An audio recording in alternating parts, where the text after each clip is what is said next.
Hello guys and welcome to Battlefield 5 PC game running on two Titan RTX video cards and SLI through the NVLink bridge and Core i9 9900K overclock at 5.2 GHz per core.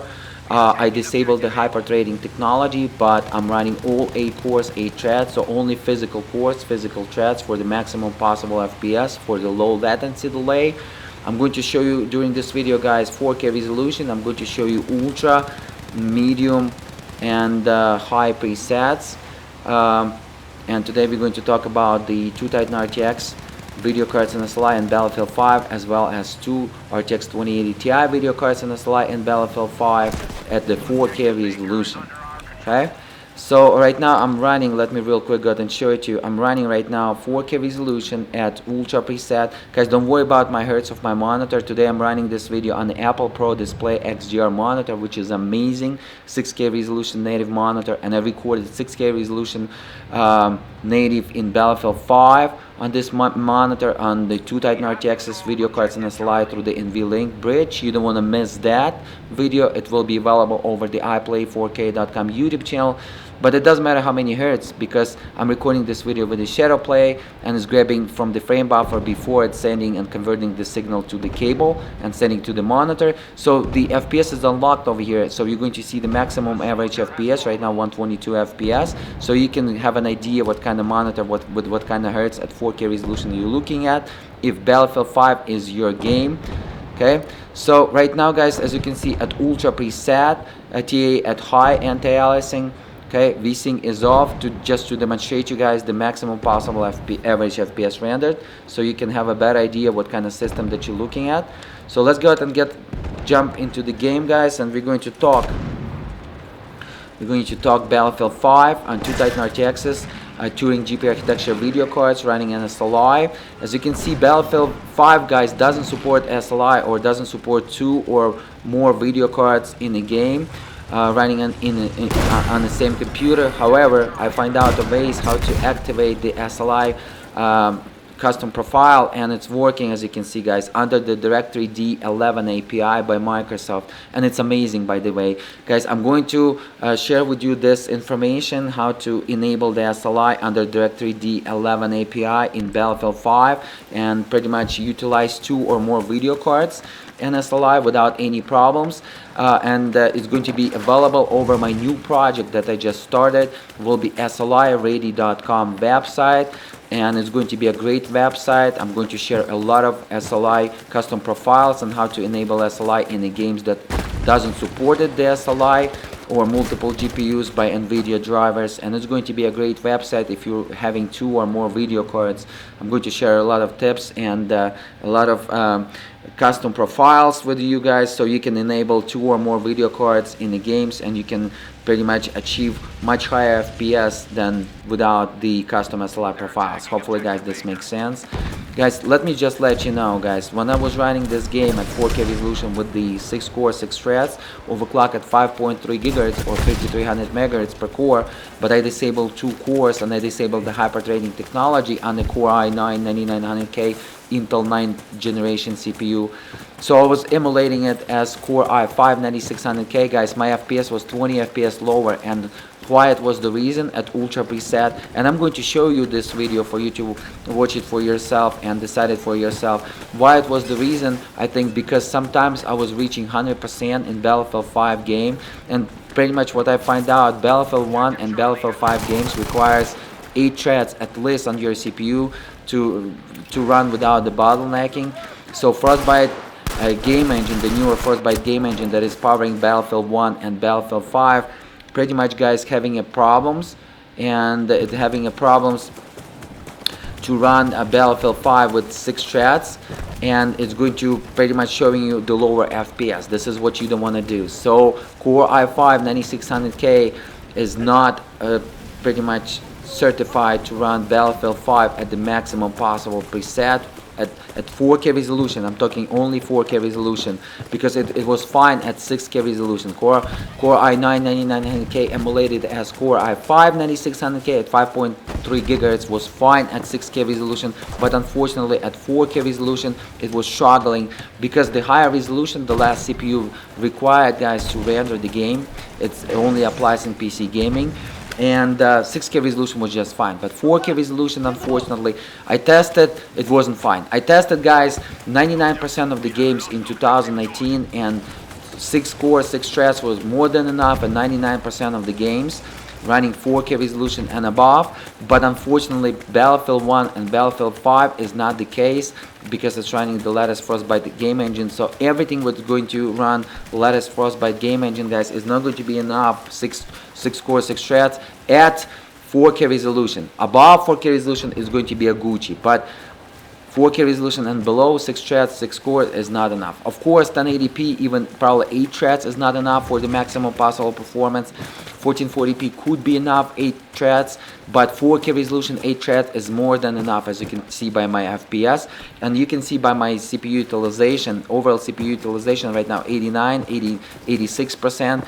So if I would be running 6 threads right now, I would be like 93% utilization, and you want to keep your CPU utilization below 92%. And sometimes I was hitting, guys, with the 6 core 6 threads in Battlefield 5 at 4K resolution, I was hitting the 100%. Sometimes I was seeing that, and that pretty much means that it was completely bottlenecking, and it was stressing so it was slow down the FPS rendering. Keep that in mind, just because not enough threads to process the CPU instruction at 4K resolution. Okay, so 4K resolution, Battlefield 1 and Battlefield 5 is not enough. So Core i9 9500K 9600K, sorry about that, overclock at any frequency will be not enough, guys. You will be losing a lot of FPS, about 10 FPS at least. 10% of the FPS, but in my case it was 20% of the FPS was lost with the 6 threads under the Battlefield 5. So guys, 8 threads is more than enough, and it's only physical threads, which is the best possible acceleration in terms for the Core i9 generation by Intel CPU, because I'm using only physical cores and physical threads. I disabled the hyper-threading technology. So 8 cores, 8 threads right now, and it's beautiful, guys, beautiful. Look at this, 130 FPS average, the latency delay below 10 milliseconds, and this is at ultra. When I was running 6 cores, 6 threads, my FPS was below 120 FPS average, and the latency delay was like 10-12 milliseconds latency delay on average. Right now we caught on latency delay almost in half with the 8 threads, and we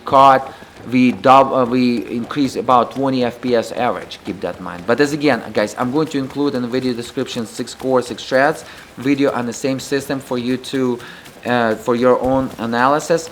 Go ahead and check out that video and the data. But 8 cores, 8 threads, guys, is required for Battlefield 5 and Battlefield 1. No matter what kind of system you're running, this is the requirements, okay? And of course, you want to make it as high a frequency as possible for each core. So today I'm running 5200 megahertz per each core, or 5.2 gigahertz per each core. Hopefully, guys, this makes sense. The Core i9 9900K, guys, is very hot CPU, even with the Corsair H150i Pro all-in-one water cooling system. It's impossible to run 5.2 gigahertz with the 8 cores, 16 threads, because it's getting too hot and it's going to thermal throttle, okay? Right now, you can see I'm almost reaching 90 Celsius, and I'm not utilizing 100% of my CPU. I'm utilizing a little bit below 90% of my CPU, as you can see, but almost 90 Celsius. So it's very hot CPU. So 5.2 gigahertz, only possible scenario for the average user will be 5.2 gigahertz, guys, for the Core i9 9900K. Hopefully, guys, this makes sense. As you can see, this level has tessellated terrain. Not so much tessellated, it's kind of more like a plain one, but there is some tessellation in the terrain going on, in the rocks, and it has a lot of grass, a lot of level of details.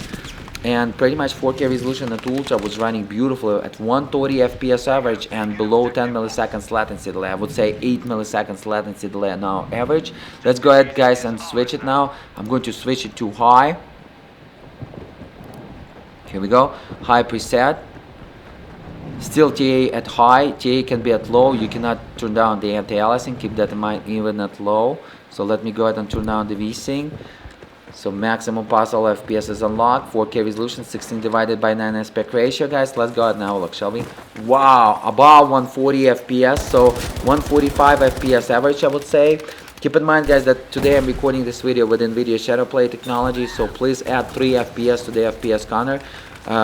While it's not recorded with the Shadowplay in real time on the same computer, only 3 FPS, which is amazing. Shadowplay recorder, guys, is the best, not one of the best, the best screen capture recorder. It's recording PC games only at 3-4 FPS loss, which is amazing, guys, unheard of for any other screen recorders, game captures through the software. And guys, I developed a morose video capture, aka ultimate video capture, back in 2007-2012. It is still in beta, but I stopped the production, and I stopped the production because I find out that Shadowplay is not only accelerated by the excellent software code, but it's accelerated by the hardware acceleration on each video cards, I believe, since Kepler, just before the Maxwell GPU architecture. And so that's why I stopped in 2012 morose video capture or ultimate video capture development. But I started my YouTube channel because I developed my own video capture, guys, game capture, and I was capturing through my game capture my first video till the 2012. And then I decided, you know, NVIDIA Shadowplay, especially at 4K resolution, producing way better results than Bandicam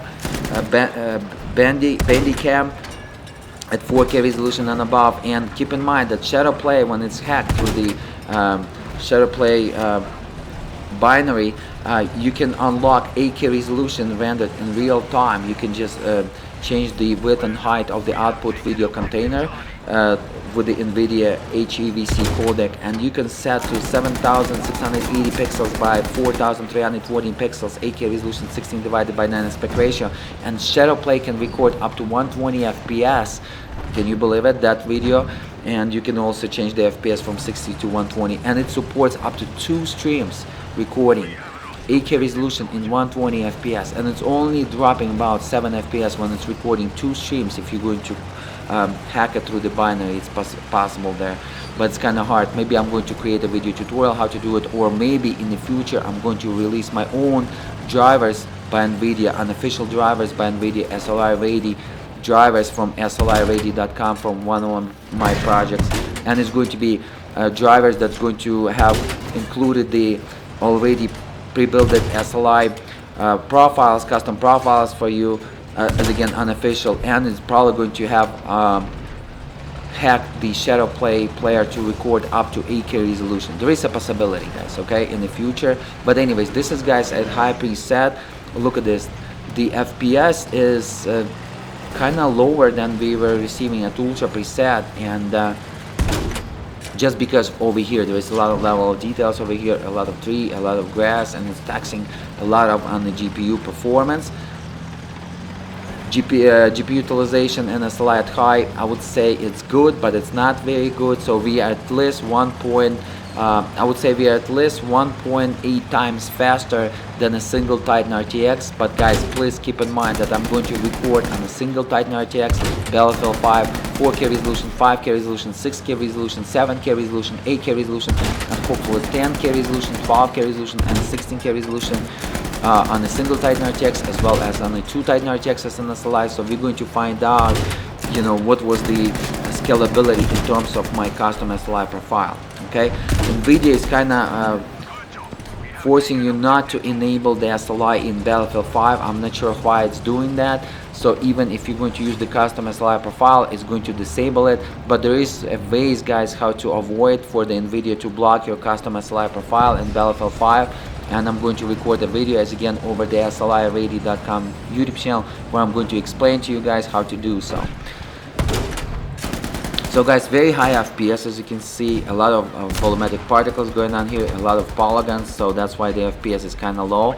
But at high FPS, at least about 120 FPS average, and we saw like about 140 FPS, 150 FPS, it depends how complex the scene is. But pretty much at high, 4K resolution, 140 Hz screen, 4K resolution, or at least 120 Hz screen, 4K resolution will be good to go with the two Titan RTX and SLI video cards, guys, and Intel i9 generation CPUs. But as again, you want to make sure that you're running 8-thread CPU at least. So Core i5 9600K will show you about in this type of scenarios on the two Titan RTX is 20 FPS less. And also, guys, please keep in mind that 4K resolution is ready for two RTX 2080 Ti video cards. So if Battlefield 5 is your game, it's not necessary for you to have at 4K resolution two Titan RTXs. You can grab yourself two RTX 2080 Ti, guys, overclock them on air on 2 GHz on the GPU, and about 15,000 MHz on the VRAM on two RTX 2080 Ti and SLI, and you will be Gucci, guys, showing about similar performance, because two Titan RTXs, guys, accelerating when the GPU utilization in SLI 99%-100%, because it's taking advantage of the 512 CUDA cores or 256 CUDA cores per each GPU, per each Titan RTX. But when the GPU utilization below 99%, pretty much the RTX 2080 Ti video cards, two of them and SLI, will show you the similar performance when two RTX 2080 Ti is overclocked, plus minus 2 FPS, guys. Hopefully this makes sense. But as you can see at high, guys, we are pretty much staying in average 130 FPS average, and as again, I'm recording with the shadow play, so go ahead and add 3 FPS. But 130 FPS average, sometimes we're dropping like to 114, 111 FPS, but still way above 100 FPS for sure. Latency delay way below 10 milliseconds on average. Beautiful performance on high, and it's enjoyable experience. As again, guys, you want to check out 6 core 6 threads for your analysis on the same system, and I'm going to explain to you a lot of information. Keep in mind that 6 core 6 threads, guys, at 6K resolution was just fine, but at 4K resolution is not enough for any Frostbite game engine and any games that are going to be powered by the Frostbite game engine, guys, newer Frostbite game engine that at least powered by Battlefield 1 and Battlefield 5, and I believe that future Frostbite game engine will be heavily utilizing the CPU as well. So this is the scenario when at least a core is needed to play without the FPS loss and to have the maximum possible fastest experience in Battlefield 1 and Battlefield 5, or any games that was powered with the Battlefield 1 at least game engine, Frostbite game engine, guys. Hopefully this makes sense. Let me real quick go ahead, guys. Don't worry about the gameplay. This video is not about the gameplay. This video is about the performance, to explain to you all the tips and tricks and all the experience on the two Titan RTX video cards, as well on the two RTX 2080 Ti video cards, because I had the both in the 2019, so I have a lot of information to share with you. So at high, let's go ahead and switch it to medium now. I'm probably going to show you low as well, just for those people who's curious, so you can compare with AMD Radeon video cards. So this is, guys, at medium right now, and you can see at medium we still have TAA at high at medium, and you cannot turn it down. You cannot turn down the anti-aliasing, so it's going to be at high or at low, but it still be anti-aliasing. Okay, at medium, guys, we didn't jump into the FPS by a lot. Yeah, I can see right now a lot of 120, 140 FPS average. The reason why, because the utilization is dropped a little bit as well. So at 4K resolution, guys, you want to run as high as possible in terms of visual settings in the Battlefield 5 PC game. Why? Because it's reflecting by the NVIDIA driver AI how it's utilizing each GPU. Hopefully, guys, this makes sense, and I believe it has some sort of the energy curve and GPU utilization in NVIDIA driver, and it's controlled by the controller, by the NVIDIA AI, how much data to load into the GPU and how well to stress the GPU. And 4K resolution, as you can see, is not enough resolution to stress our two Titan RTX video cards, Turing GPU architecture video cards by NVIDIA, or the same Turing GPU architecture video cards, two RTX 2080 Ti video cards. To stress it in a SLI is not enough. 4K resolution is not enough to stress it 97% when you're running my custom SLI profile, and pretty much your utilization only at 4K at ultra preset will be above 90% for GPU1 and GPU2, which will show us the good SLI scalability, good GPU utilization and GPU usage, and pretty much 1.9 times faster than a single Titan RTX approximately. But when you're going to switch to high and medium, your GPU utilization will go down as well, and it's not going to pretty much give you a big advantage in terms of the FPS. Okay, but as well, when you're switching the presets from ultra to medium in Battlefield 5 PC game, it's kind of looking almost the same.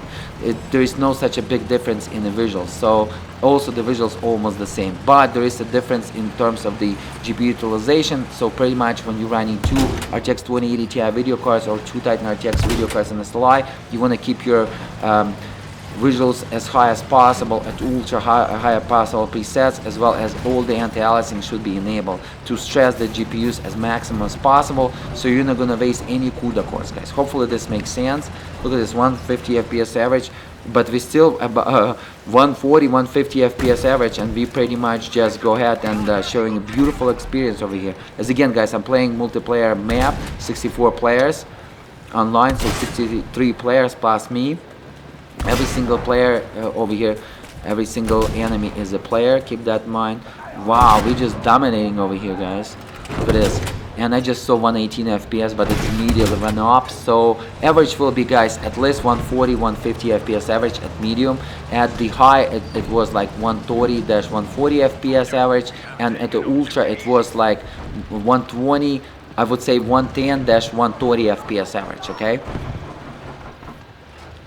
the CPU utilization way below 90% on average, but 8 cores, 8 threads is required, as I already shared the information with you, at 4K resolution. At 6K resolution, this is not the scenario, but I'm going to record you guys 6K resolution with 6 cores, 6 threads. You don't want to miss that video. It's absolutely amazing, the best freestyle video in Battlefield 5, guys, and the best video recorded with two Titan RTXs. I'm going to include in the video description, or I'm going to include in the end of this video for you to watch. It's absolutely amazing video. And I'm also going to record 6K resolution on the Apple Pro Display XDR monitor, native 6K resolution monitor, with the 8 cores and 8 threads, and I'm going to tell you if it's going to be a difference if we still you know, showing less FPS with 6 cores, 6 threads versus the 8 cores, 8 threads. I just want to find out when the CPU utilization is below 90% constantly, if it's going to be the case. Because in my formulas, guys, in my calculation, the CPU utilization should be below 92% all the time, and this is where you don't need an additional threads or additional core CPU. Hopefully, guys, this makes sense. But we're going to find out throughout the careful Battlefield 5 testing and investigation, and when I'm going to take, maybe not, it's going to be maybe not in Battlefield 5 multiplayer levels, maybe it's going to be in the single player levels, when we're going to use some of the scenes rendered with the game engine as a benchmark. But we're going to find out if this is actually the scenario when, if your CPU is utilized lower than 92%, you don't need an additional cores or additional thread CPU. We're going to find out in the Battlefield 5 game, Frostbite game engine, that is heavily utilizing the CPU, as you can tell, guys. Okay, so I showed you medium, I showed you high, I showed you ultra, I showed you everything what you need to see. What's the point of the low? Because our GPU utilization going down, so there is no reason for us to test it at low with such a video card such as two Titan RTXs at all.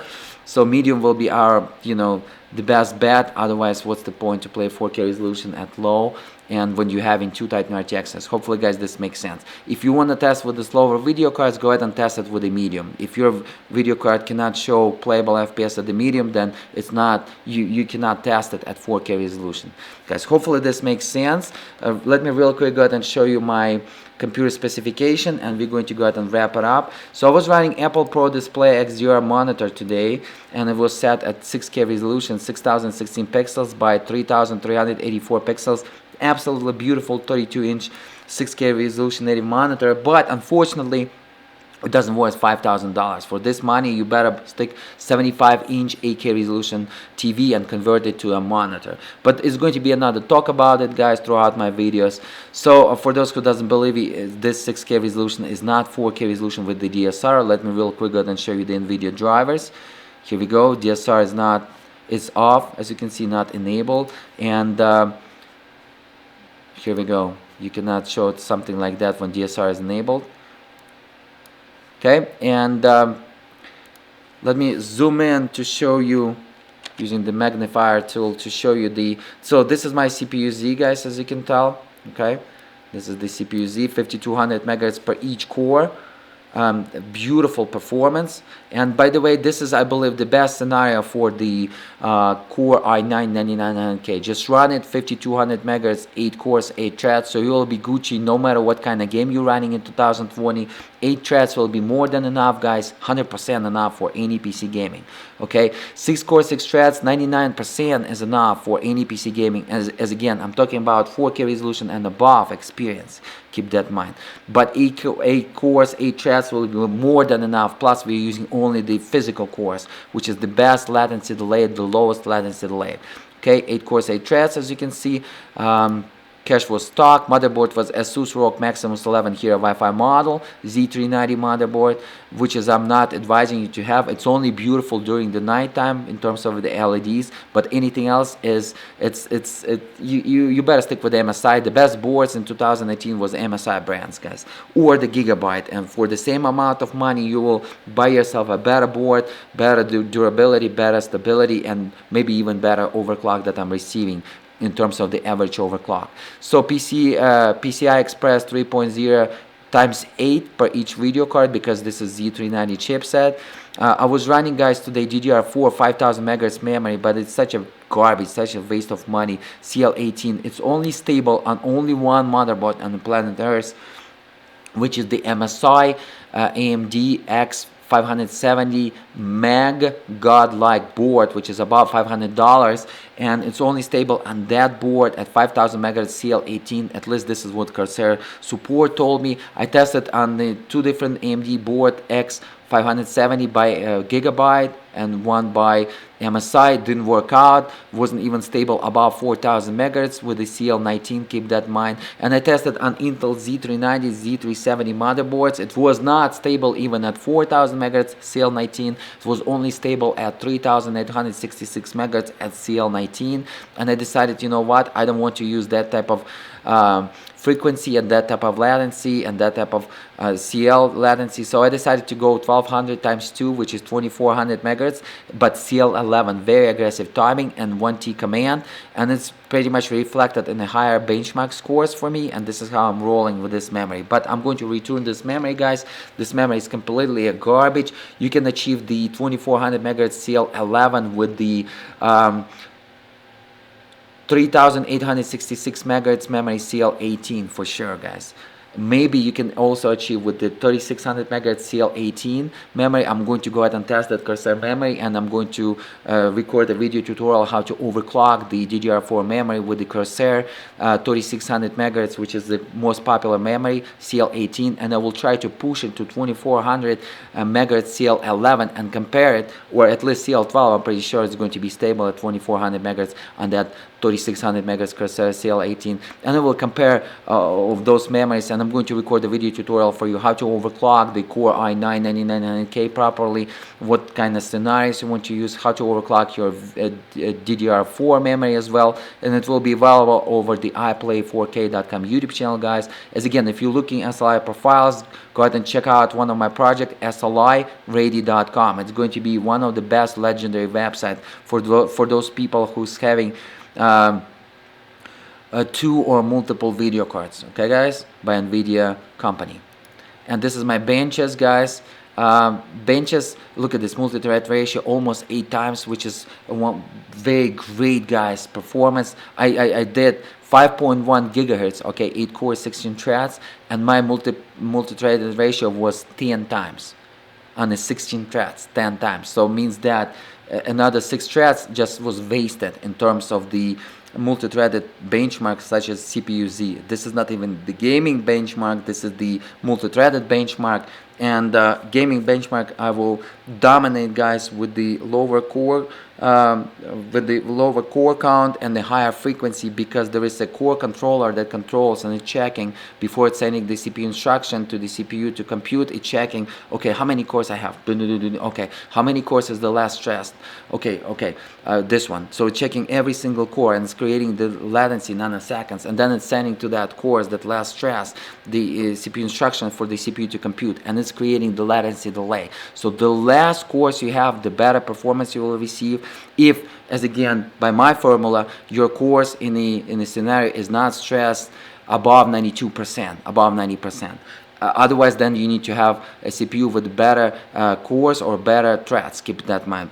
Higher amount of count on the cores or threads. Okay, but let me real quick go ahead and test it with you guys. This is the CPU Z, guys, version 17.01.64 benchmark under the CPU Z version 1.91.064 bit. But let me compare it, guys, with you with the CPU. So this is the 36 thread, guys, not even 2 times faster than me. 36 threads, 18 cores, and I'm only running 8 cores, 8 threads. It's 4 times more threads, but not even 2 times faster, guys. So hopefully this makes sense in terms of the multi-threaded performance benchmark. But in terms of the single-threaded performance, I'm beating it. And single-threaded performance is very important, guys, because times 8. This is how my multiply ratio based on my multi-threaded score is showing, almost 8 times. So this 36 thread probably showing 20x in terms of multi-threaded ratio, and it's kind of suck. Okay, not even 20x because it's not even 2 times faster. So it's like 15x, not even 16x because it's not even 2 times faster than my CPU. The AMD 32 threads, not 2 times faster, also waste. The newer Ryzen 3000 series, the newer CPU by AMD in 2019, 16 threads, so 2 times more threads. Look at this, only by 1.2 times faster with 2 times more threads. So you can see the quality of the core frequency, the quality of the each thread frequency computing performance. Okay, guys? The 9900K, pretty much the same CPU that I'm having today, but without the integrated GPU and the CPU die. So it should use less energy and it should clock at higher frequencies. But look at this, I'm dominating it by a lot.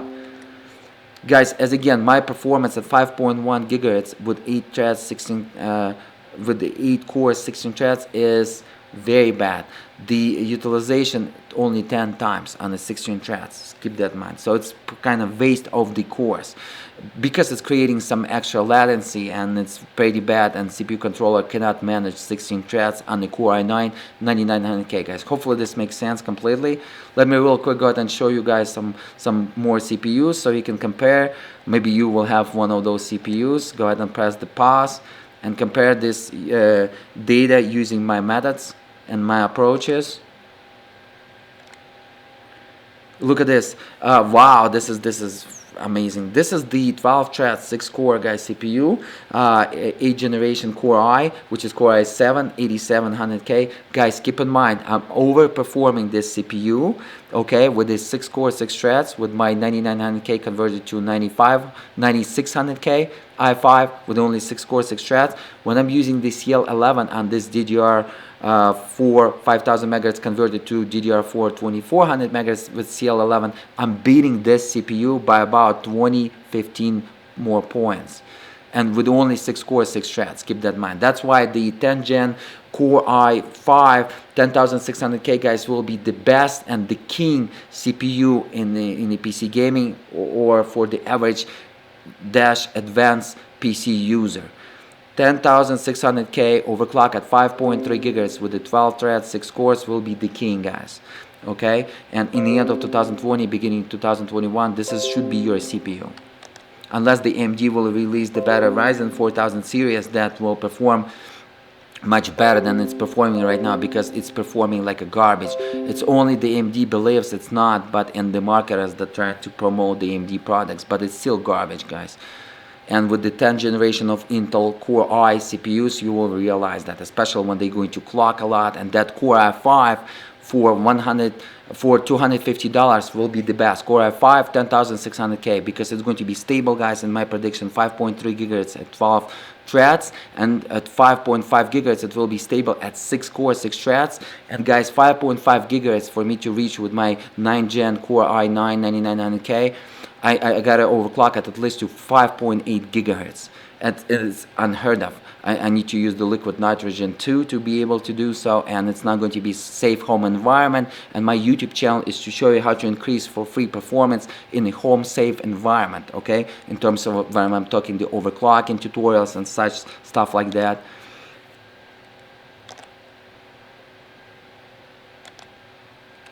Look at this, we 8-thread CPU. With our 8 threads, we're almost 2 times faster, which is great result for 7th gen 4.2 GHz, and we only 5.2 GHz, additional 1 GHz, but we almost 2 times faster, which is amazing.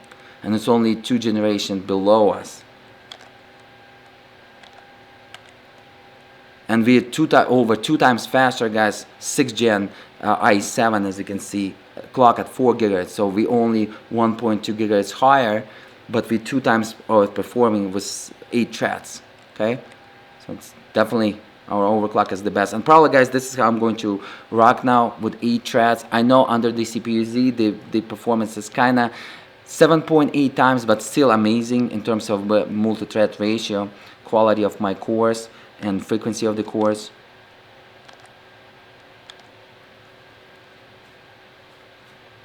Oops, sorry about that, guys. One second. Here we go. Look at this. I own this E8500 full Dell Core 2 Duo CPU, and I was clocking it to 4.2 GHz maximum stable clock. Look at this. We're dominating it by almost 10 times, 8 times for sure.